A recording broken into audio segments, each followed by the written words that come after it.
Hi hello, നല്ല പഴുത്ത പഴം വെച്ചിട്ട് എളുപ്പത്തിൽ ഉണ്ടാക്കാൻ പറ്റുന്ന പഴംവടയുടെ റെസിപ്പി നോക്കാം. അപ്പോൾ അതിന് വേണ്ടിയിട്ട് നമ്മളിത് പഴം 2-3 എണ്ണം എടുത്തിട്ടുണ്ടായിരുന്നു. ഇത് നന്നായിട്ടൊന്ന് പുഴുങ്ങിയിട്ട് ഇതുപോലെ ഒന്ന് ഉടച്ചെടുത്തിട്ടുണ്ട്.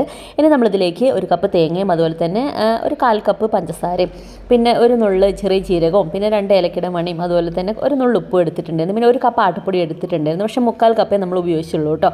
എന്നിട്ട് നമ്മൾ പുഴുങ്ങി വെച്ചിട്ടുള്ള ആ ഒരു പഴവും അതുപോലെ തന്നെ തേങ്ങയും ജീരകവും എല്ലാം കൂടി നന്നായിട്ടൊന്ന് മിക്സ് ചെയ്ത് കൊടുക്കുന്നുണ്ട്. അതിൻ്റെ കൂടെ തന്നെ ആട്ടപ്പൊടി നമ്മൾ 3/4 ആദ്യം എടുത്തു, അത് തന്നെ മതിയായിരുന്നു കേട്ടോ.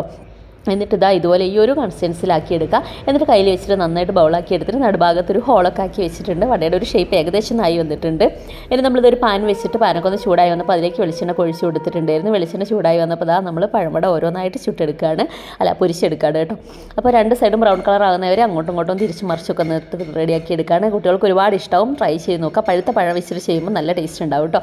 അപ്പോൾ എല്ലാവരും ചാനൽ സബ്സ്ക്രൈബ് ചെയ്യാൻ മറന്നു വരുന്നത്. Okay, bye, thank U.